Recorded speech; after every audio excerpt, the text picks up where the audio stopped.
வணக்கம் நண்பா. நான் உங்கள் சீஸ் நவீன். மீண்டும் உங்களை சந்திப்பதில் மகிழ்ச்சி. விஜய் எங்கே கூட்டம் போட்டாலும் அதுக்கு அடுத்த நாளே இல்லை அன்னைக்கு கூட்டம் போட்ட அன்றைக்கே பார்த்தீங்கன்னா ஒரு மிகப்பெரிய பஞ்சாயத்தாக இருக்கும். ஒன்று உயிரிழப்பாக இருக்கும், இல்லை விபத்தாக இருக்கும். அதே மாதிரி பார்த்தீங்கன்னா தஞ்சாவூர்லேயும் நேற்று விஜய் மீட்டிங் போட்டுட்டு வீடு திரும்பின நிலையில் விக்னேஷ் அப்படிங்கிற ஒரு விஜய் ரசிகர் அவர் இந்த கூட்டத்துக்கு என்ன சொல்லிட்டு அவங்க அப்பாட்ட போயிருக்காருன்னா, விஜயோட மீட்டிங் நான் போகிறேன் அப்படின்னு சொன்னால் அவங்க அப்பா விடமாட்டாருன்னு சொல்லிட்டு அவங்க அப்பா கிட்ட நான் காலேஜ் போகிறேன்னு சொல்லி போய் சொல்லிட்டு காலேஜ் கட் அடிச்சுட்டு அவர் நண்பர்களோட விஜய் மீட்டிங்குக்கு போயிருக்காப்புல. விஜய் மீட்டிங் கூட அவர் போல, விஜயோடைய அந்த வேனை ஃபாலோ பண்ணிட்டு போயிருக்காப்புல. அதுதான் ரொம்ப முக்கியமானது. விஜயோடைய அந்த வாகனத்தை அப்படியே ஃபாலோ பண்ணிக்கிட்டு அதை பார்த்துக்கிட்டே போனவர் ரோட்டோட கார்னரில் நின்று அந்த காவல்துறையுடைய வாகனத்து மேலே அப்படி பார்க்காம போய் போன வேகத்துக்கு ரொம்ப வேகமாக போய் மோதுறாப்புல. மோதி அந்த இடத்துலையே பறந்து போய் தூரமாக விழுந்து மண்டியில் அடி, தலை நல்லா பின்பக்கம் சரியான அடி விழுந்திருக்கு.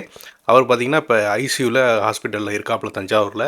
அந்த நபருக்கு தலையில் ரத்த கசிவு ஏற்பட்டிருக்கு, ரொம்ப ஆபத்தானது. தலையில் ரத்த கசிவு ஏற்பட்டு அவங்க எல்லாருக்கும் தெரியும், காப்பாற்றுறது ரொம்ப சிரமமானது. அதை தாண்டி அவர் உயிர் பிழைச்சி வந்தால் அது அந்த ஆண்டவனுடைய அருள்னு தான் சொல்லணும். அதே மாதிரி பார்த்தீங்கன்னா இதுக்கான ட்ரீட்மெண்ட் இருக்குல்ல, அந்த தலையில் அடிபட்டு அந்த ரத்த கசிவுக்கு அதுக்கான ட்ரீட்மெண்ட்டோடைய செலவு பார்த்தீங்கன்னா அதை முடிச்சு நீங்கள் ஹாஸ்பிட்டலில் விட்டு வெளியில் வரும்போது பார்த்தீங்கன்னா எவ்வளோ மினிமம் வச்சுக்கிட்டா கூட ஒரு 7-8 லட்ச ரூபா வரைக்கும் ஆகிடும். தனியார் மருத்துவமனையில் நான் சொல்கிறது. வேறு எதுவும் இன்சூரன்ஸ் எதுவும் போட்டிருந்தீங்கன்னா கூட கிளைம் ஆகிக்கும். பார்த்தீங்கன்னா நிறையா மிடில் கிளாஸ் ஃபேமிலியில் இன்சூரன்ஸுங்கிறது என்றைக்குமே பார்த்தீங்கன்னா பெரிய அவேர்னஸ் கிடையாது, போடுறது கிடையாது. எல்லாருமே அன்னன்னைக்கு லைஃப் ஓட்டிகிட்டு இருக்கிறதுனால இதுக்கு போய் மாதம் கட்டணுமா, வருஷத்துக்கு ஒரு தடவை கட்டணுமான்னு சொல்லி யாரும் பண்ண மாட்டாங்க. ஸோ இந்த விக்னேஷுடைய அப்பாவும் பார்த்தீங்கன்னா ஒரு சாதாரண பால் வியாபாரி. அவரே பேட்டி கொடுக்குறாரு. ஒரு சாதாரண நபருங்கண்ணா, இப்போ தான் என் மனைவிக்கு உடம்பு சரியில்லை, அவங்களுக்கு மருத்துவமனையில் ஒரு 12 லட்ச ரூபா எனக்கு ட்ரீட்மெண்ட்டுக்கு செலவாயிடுச்சு. அதுக்கே நான் எல்லாரும் கடனெலாம் வாங்கி என்னுடைய சொத்துக்கள்லாம் விற்று செலவு பண்ணி இப்போ தான் கொஞ்சம் மீண்டு வந்தேன். இந்த நிலையில் போய் பையன் அப்படி அடிபட்டு கிடக்குறான் அப்படிங்கிற மாதிரி சொல்லியிருக்காரு. நான் பால் வியாபாரம் பண்ணிகிட்டு இருக்கேன் சார். பசங்க காலேஜ் போயிருந்தாங்க. போயிட்டு நான் 11:30 மேலே நியூஸ் கொடுக்கும்போது இந்த மாதிரி ஆக்சிடென்ட் ஆயிடுச்சுன்னு சொன்ன பிறகு தான் நாங்கள் இங்கே வந்தோம். கேட்டால் காலேஜ் போயிட்டு வந்தோம்னு தான் சொல்கிறாங்க. அது எப்படி வந்தாங்க என்னன்ற விவரம் தெரியல. ஆனால் காலேஜில் 10 மணி வரைக்கும் இருந்திருக்காங்க. 10 மணிக்கு மேலே தான் வெளியே வந்திருக்காங்க. 2 பசங்க ட்வின்ஸ். விக்னேஷ், குமரேஷ் 2 பேருமே ஒரே கிளாஸ், ஒரே பிகாம் தான், 3rd இயர் தான் படிக்கிறாங்க. பணம் கட்ட சொல்லியிருக்காங்க, 2 நாள் ஆகும், அதுக்கடையில் ஒன்றும் சொல்ல முடியாது அப்படின்றாங்க. 2 லட்ச ரூபா கட்ட சொல்லுவாங்க. விற்று தான் பிள்ளையை காப்பாற்றணும்ல, இதுக்கு பிறகாச்சும் பிள்ளையை திருந்தணும்ல, அதுக்கு நம்மளால் முடிஞ்சதை செய்வோம். இது பார்க்காம விட்டோம்னா அது பெரிய சிக்கல் இல்லையா? அதுக்காக நான் எல்லாத்தையும் இழந்தாலும் பரவாயில்ல, பிள்ளைக்கு படிக்க இது சேர்த்து காப்பாற்றிடணும்.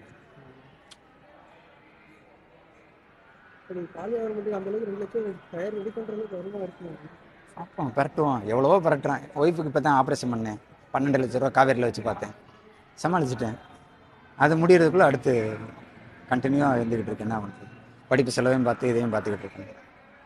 இப்போ எல்லாம் கடவுள் மேலே பாரத்தை போட்டு போக வேண்டியது. இவங்க இடக்காங்க, நான் ஆரம்பத்துலேருந்து போகாதறாங்க தாங்க சொல்லிக்கிட்டு இருக்கேன். இவங்க கட்சி நம்மளுக்கு என்னங்க இது பண்ண போகுது? நம்ம உழைச்சா சாப்பிட போகிறோம். இந்த இப்போ பார்க்குறாங்கன்னு பார்த்துக்கிட்டே இருக்க போகிறாங்க. 41 பேர் செத்தவங்களே பார்க்காதவங்க இங்கே தான் பார்க்க போகிறாங்க. ஸோ இவரை மாதிரி தான் இங்கே இருக்கிற நம்ம எல்லாருடைய அப்பாக்களும் இருப்பாங்க. ஒரு மேஜராக இன்றைக்கி பார்த்தீங்கன்னா இந்த வீடியோ பார்க்குறவங்களில் ஒரு 80-90% பார்த்தீங்கன்னா இந்த மாதிரி குடும்பத்துலேருந்து வந்தவங்களாக தான் இருக்கும். மீதி ஒரு 10% வேணால் பொருளாதாரத்தில் கொஞ்சம் நல்ல நிலைமையில் இருப்பாங்க. கொஞ்சம் செட்டிலான ஃபேமிலி, அம்மா அப்பா டீச்சர் இல்லை இன்ஜினியர், இந்த மாதிரி கொஞ்சம். ஆனால் மீதி பார்த்தீங்கன்னா 90% பேர் பார்த்தீங்கன்னா நார்மலாகவே நம்மளை சுற்றி இருக்கிறவங்க எல்லாரும் இந்த மாதிரி குடும்பம் தான். அப்பா ஒரு பால் வியாபாரியாக இருப்பார், இல்லை ஒரு பெட்டி கடை வச்சுருப்பார், இல்லை ஊரில் கிராமத்தில் ஒரு விவசாயம் பண்ணுவார். அதாவது அவங்களுக்கு மாத வருமானமே எப்படி கணக்கு பண்ணி பார்த்தா கூட கிராமத்தில் இருக்கவங்களுக்கு அதிகபட்சம் 20,000 வருமானம் அந்த குடும்பத்துக்கு வந்தால் கூட பெரிய விஷயம்.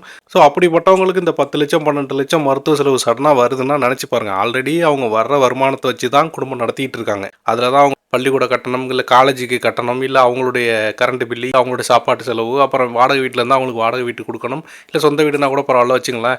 அப்படியே அந்த இருக்கிற இன்கம் அது மாதம் வர அப்படியே காலியாகிடும். அவங்களுக்கு சேவிங்ஸுங்கிற லைஃப்லேயே இருக்காது. இதுதான் 80% பேருடைய நிலைமை. ஸோ இந்த மாதிரி குடும்பத்துலேருந்து வர்றவங்க கிட்டத்தட்ட அவங்க எல்லாருக்குமே இந்த விக்னேஷ் அப்படிங்கிற ஒரு உதாரணம்னு நான் சொல்கிறேன். இந்த வீடியோ பார்க்குற எல்லாருக்கும் நீங்கள் விஜயை கொண்டாடுங்க, இல்லை ஸ்டாலினை கொண்டாடுங்க, சீமானை கொண்டாடுங்க, யார் வேணாலும் கொண்டாடுங்க, தப்பே கிடையாது. அவங்கள செலிப்ரேட் பண்ணுங்கள், ஓட்டு போடுங்க, அவங்களுக்கு ஆதரவாக ட்வீட் போடுங்க, அதெல்லாம் தப்பே கிடையாது. ஆனால் இந்த மாதிரி கண்மூடித்தனமாக அவங்கள ஆதரிக்கிறங்கிற பேரில் இந்த குருட்டுத்தனமான வேலைகள்னு சொல்லுவாங்களே, இது ஒரு தற்குறித்தனம். எனக்கு தெரிஞ்சு திமுகவில், நாம் தமிழரில் இந்த மாதிரி முறையான அரசியல் கட்சிகளில் பாரம்பரியமாக பார்த்தீங்கன்னா அந்த அரசியலில் பயின்று இந்த கொள்கைகளை எல்லாம் ஏற்றுக்கிட்டு இருக்கிற தொண்டர்கள் யாரும் செய்ய மாட்டாங்க. சினிமாவில் பார்த்துட்டு ரசிகனாக மாறி திடீர்னு இந்த டிவிகே கட்சிக்கு ஆதரவு தெரிவிக்கிற அந்த தொண்டர்கள் இருக்காங்களே, இவங்க தான் இந்த மாதிரி வேலைகள் ஈடுபடுறாங்க. இப்போ அந்த பையன் அடிபட்டு ஹாஸ்பிட்டலில் இருக்கான். அவங்க அப்பா சொல்கிறாரு எனக்கு ஆப்ரேஷனுக்கே 2 லட்ச ரூபா கேட்குறாங்கன்னு. ஸோ அந்த ஆப்ரேஷன் முடிஞ்சதுக்கு பிறகு அவர் மீண்டு வரணுங்கிறது தான் நம்மளுடைய பிரார்த்தனை. அதுக்கப்புறம் அந்த தலையிலேருந்து ஆப்ரேஷன்லேருந்து அவர் 1 மாதம் 2 மாதம் பெட் ரெஸ்ட் வேணும். ஸோ அவர் காலேஜும் போக முடியாது. இப்போ அவரை பார்த்துக்கிறதுக்கு அவங்க அம்மாவோ அப்பாவோ அவர் கூடயே இருக்கணும் எந்நேரமும். ஏன்னா தலையில் அடிபட்டதுனால அவரால் எந்திரிச்சு நடக்க கொள்ள எதுவுமே முடியாது. கிட்டத்தட்ட ஒரு 3 மாதம் அவருடைய லைஃப் வந்து அவருடைய வாழ்க்கையை அப்படியே பாஸ் பண்ணி நிற்கும். எதுக்காகன்னு கேட்டிங்கன்னா ஒரு நடிகனை பார்க்க போய் நடந்த ஒரு சம்பவத்தினால. இப்போ இந்த செய்தி பார்த்தீங்கன்னா நேற்று நைட்லேருந்து எல்லா சேனலுமே டெலிகாஸ்ட் பண்ணிட்டாங்க. எல்லாருடைய ஃபேஸ்புக், ட்விட்டர் ஐடி எல்லாத்துலேயுமே எடுத்து போஸ்ட் பண்ணிட்டாங்க. நாம் தமிழர், திமுக, அதிமுகன்னு எல்லா கட்சிகளுமே இந்த நபருக்காக இறக்கப்பட்டு ட்வீட்லாம் போடுறாங்க. நிறைய பேர் நம்ம எம்கே ஸ்டாலின் முதல்வரை வந்து டேக் பண்ணி இவருக்கு ஏதாவது மருத்துவ உதவி பண்ணுங்கள், ரொம்ப அவங்க அப்பாவை பார்த்தா பாவமாக இருக்குது, தெரியும் இந்த மாதிரி ஒரு விபத்து அப்படின்னு சொல்லி டேக் பண்ணி போடுறாங்க. மேபி அரசாங்கத்துலேருந்து எது உதவி கிடைக்கலாம்.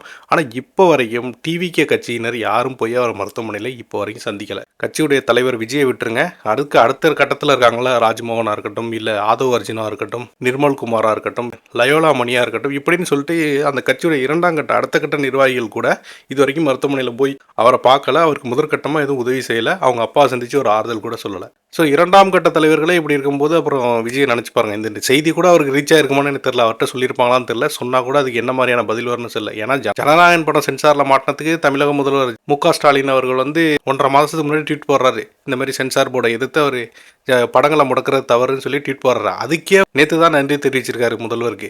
ஸோ இப்படி தான் இருக்குது. 1.5 மாதம் முன்னாடி நடந்த சம்பவத்துக்கு நேற்று தான் நன்றி. இந்த பையன் அடிபட்டதெல்லாம் விஜய் காதுக்கு போய் அதுக்கு அவர்கிட்டேருந்து ஒரு ஆறுதல் மெசேஜ் வர்றதுக்கு இன்னும் 1.5 மாதம் ஆகும். நீங்கள் கண்மூடித்தனமாக ஆதரவு தெரிவிக்கிற அளவுக்கு விஜய் ஒர்த்து இல்லை அப்படிங்கிறது தான் உண்மை. ஏன்னா விஜய் கூட 25 ஆண்டுகளுக்கு மேலே வாழ்ந்த அவருடைய மனைவியே என்ன சொல்கிறாங்கன்னா, விஜயை என்னாலேயே அணுக முடியலை அப்படிங்கிறாங்க. அதாவது விஜய் வந்து வீட்டுக்கு வர்றதும் தெரியல, போகிறதும் தெரியல, கொஞ்ச நாளாகவே எனக்கு அவருக்கு தொடர்பே இல்லை, அவரை மீட் பண்ணி இந்த பஞ்சாயத்து இந்த பிரச்சனை நமக்குள்ளே போகிறத முடிச்சிடலான்னு நினச்சா கூட அவரை என்னால் மீட் பண்ண முடியலை அப்படிங்கிற மாதிரி சொல்கிறாங்க. ஸோ கட்டின மனைவிக்கே இந்த நிலைமை அப்படின்னா வெறும் திரையில் பார்த்து அதை போலி பிம்பத்துக்கு கைத்தட்டி பூக்களை தூக்கி எறிஞ்ச உங்கள் நிலைமை என்ன? இந்த விக்னேஷ் நிலைமை தான் உங்களுக்கும்.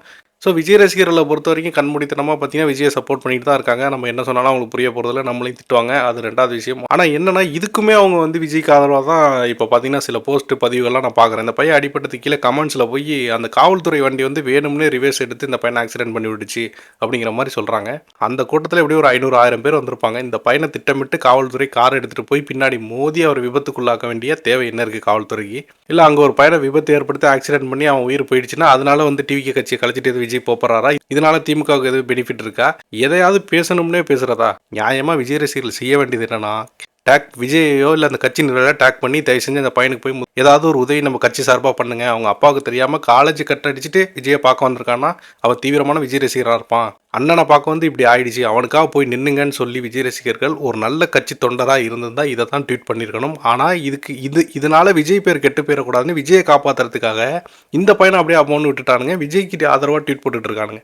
இது எவ்வளோ ஆபத்தான அரசியல் புரிஞ்சுங்க. அதனால தான் சொல்கிறோம், சினிமா கூட்டம் வேறு, இங்கே அரசியல் கூட்டம்ங்கிறது வேறு. இப்போ நாம் தமிழர் ஒரு 2 வாரத்துக்கு முன்னாடி பார்த்தீங்கன்னா திருச்சியில் 4 லட்சம் பேருக்கு மேலே திரட்டி ஒரு மிகப்பெரிய மாநாடு நடத்தினாங்க. உங்கள் எல்லாருக்குமே தெரியும். அது இரவு நேரத்தில் நடத்துனாங்க. ரொம்ப முக்கியமானது, டே டைமில் கூட நடத்தலை, இரவு நேரத்தில் நடத்தினாங்க. அந்த மாநாட்டில் சீமான் பேசி முடிச்சுட்டு அங்கே வந்த தொண்டர்கள் கலைஞ்சு போன நேரம்னு பார்த்தீங்கன்னா இரவு 11 மணிக்கு மேலே, அதாவது நள்ளிரவு, கிட்டத்தட்ட நள்ளிரவு ட்ராவல் பண்ணி அவங்கவுங்க தமிழ்நாடை சுற்றி இருக்கிற அத்தனை பகுதிகளுக்கும் பஸ்ஸில், காரில், பைக்லன்னு சொல்லி ட்ராவல் பண்ணியிருக்காங்க. ஒரே நைட்டில் 4 லட்சம் பேர் கலைஞ்சு போயிருக்காங்க தமிழ்நாட்டோட சென்ட்ரலில் இருக்க திருச்சிலேருந்து. ஏதாவது ஒரு விபத்துன்னு ஏதாவது ஒரு செய்தி வந்துச்சா? ஏதோ ஒருத்தன் உயிர் போயிடுச்சு அப்படின்னு செய்தி வந்துச்சா? ஏன்? அவங்க எல்லாருமே சீமான் என்ன பேசுகிறாருன்னு கேட்க வந்தாங்க, கேட்டாங்க, அப்படியே போயிட்டாங்க, அவ்வளோதான். ஆனால் இவங்க யாரும் விஜய் என்ன பேச போகிறாருன்னு கேட்க வர்றதில்லை. இதுதான் இங்கே பிரச்சனை. விஜயை பார்க்கணும், விஜய் நம்மளை பார்க்கணும், டிவிக்கேன்னு கத்தணும், முடிஞ்சால் ஒரு செல்ஃபி எடுத்தோம். ஒரு பையன் விஜய் கார் போகுது, அந்த காரோட சைடில் ஏறி நின்று செல்ஃபி எடுக்கிறான் விஜய்கிட்ட. காரை நிப்பாட்டி கூட அந்த பையனுக்கு அறிவுரை கொடுக்கல, தம்பி இந்த மாதிரி தொங்காத, நீ கீழே விழுந்து அடிப்பட்டு டயரில் சிக்கும் உன் உயிர் போனால் அதுக்கும் என் பேர் தான் கெட்ட பேர் ஆகும், ஸோ இந்த மாதிரி ட்ராவல் பண்ணாதுன்னு ஒரு அறிவுரை கூட கொடுக்காம கார் போயிட்டே இருக்க அந்த பவுன்சர்ஸுக்கெல்லாம் தொங்கிட்டு வருவாங்களா, அந்த மாதிரி பிடிச்சிட்டு செல்ஃபி எடுக்கிறான். பவுன்சர்ஸுக்கெல்லாம் அந்த மாதிரி தொங்கிட்டு வராங்கன்னா அவங்களுக்கு சரியான பயிற்சி கொடுக்கப்பட்டிருக்கும், அவங்க கரெக்டாக தொங்கிட்டு வந்துடுவாங்க. ஆனால் இந்த மாதிரி நபர்களுக்கு இதெல்லாம் எந்த பழக்கமே கிடையாது, அந்த ஆர்வத்தில் ஏறி தொங்குறது. ஸோ ஜஸ்ட்டு ஸ்லிப் ஆனால் கூட ஒரு நொடியில் விக்னேஷ் மாதிரி போய் படுத்து கிடக்க வேண்டியதான். நீங்கள் செல்ஃபி எடுத்த விஜயும் வரமாட்டார், பின்னாடியே பைக்கில் ஆரவாரம் செஞ்சுட்டு வந்தாங்களே ஒரு கூட்டம், அதுவும் வராது. அந்த கட்சியை சார்ந்த நபர்களும் வரமாட்டாங்க. வர்றது கடைசியாக வந்து நிற்கிறது உங்களுடைய அப்பாவும் அம்மாவும் தான். இந்த வீடியோ வந்து பார்த்தீங்கன்னா விஜய் ரசிகர் ஒருத்தருக்கு நடந்த விஷயம். ஆனால் இது வேறு கட்சியில் இருக்க யாருக்கும் நடந்துடக்கூடாதுங்கிறது ஒரு விழிப்புணர்வு வீடியோவாக தான் நான் சொல்கிறேன். திமுக ஆதரவாளராக இருந்தாலும் சரி, அதிமுக இருந்தாலும் சரி, நாம் தமிழராக இருந்தாலும் சரி, பிஜேபி ஆதரவாளராக இருந்தாலும் சரி, சொன்ன மாதிரி அஜித் ரசிகர், ரஜினி ரசிகர் யாராக இருந்தாலும் சரி, தயவு செஞ்சு இந்த மாதிரி வேலைகளில் ஈடுபடாதீங்க அப்படின்னு தான் சொல்கிறேன். உங்களுக்கு ஏதாவது ஒன்று ஆச்சுன்னால் உங்களுக்காக வந்து யாரும் நிற்க மாட்டாங்க. உங்களுடைய ஆதரவு கட்சிக்காக சமூக வலைதளத்தில் ஆதரவாக எழுதுங்க, நல்ல விஷயங்களை எழுதுங்க, நல்ல விஷயங்களை பேசுங்க. அவங்கள முடிஞ்சால் அவங்க சுற்றி இருக்க நண்பர்கள்கிட்ட உங்கள் கட்சியை பற்றி, கொள்கைகளை பற்றி விளக்கம் கொடுத்து அதுக்கு மேலும் 2 ஓட்டுகளை கூடுதலாக சேர்க்க ட்ரை பண்ணுங்கள். அதை தாண்டி இந்த மாதிரி வேலைகளில் ஈடுபட்டு லைஃப்பை தொலைச்சிடாதீங்க அப்படின்னு சொல்லி இந்த வீடியோ நான் முடிக்கிறேன். சேனலை சப்ஸ்கிரைப் பண்ணுங்கள். மீண்டும் இன்னொரு வீடியோவில் சந்திக்கிறேன். நன்றி.